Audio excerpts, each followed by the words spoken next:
মাহবুব আমিন আপনি লিখেছেন, আমার বোন খ্রিস্টান মিশনারি নার্সিং কলেজে পড়াশোনা করে, এই জন্য অনেকেই বলছে সে নাকি খ্রিস্টান হয়ে যাবে। এ ধরনের কথা বলা জায়েজ আছে কিনা?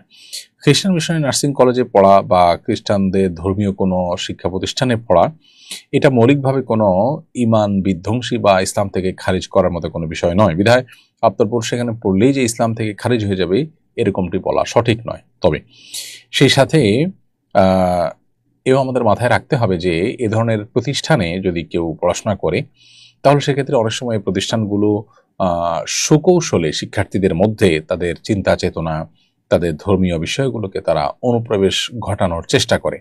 অতএব সেখান থেকে আপনার বোনকে সতর্ক রাখতে হবে এবং এক্সট্রা কেয়ার করতে হবে যে সেরকম কোনো বিষয় যেন না ঘটে। অর্থাৎ তিনি যদি তার ইমানকে সেভ করতে পারেন, ইমানকে যেন হেফাজত করতে পারেন, সে বিষয়টি তাকে নিশ্চিত করে তারপর সেখানে তিনি পড়াশোনা করতে চাইলে সেটা আসলে এই দৃষ্টিকোণ থেকে জায়েজ হতে পারে। যদি রিস্কি হয় তাহলে সেক্ষেত্রে ইমান রক্ষার প্রয়োজনে এ ধরনের প্রতিষ্ঠান অ্যাভয়েড করা উত্তম। তবে যদি কেউ সেখানে পড়েন এবং নিজের ইমান আমল সবকিছু আপন জায়গায় তিনি ঠিক রাখেন, তাহলে সেক্ষেত্রে তার জন্য সে পড়াটাই ইসলাম থেকে খারিজ হওয়ার কারণ হবে, এরকমটি মনে করবার কোনো কারণ নেই।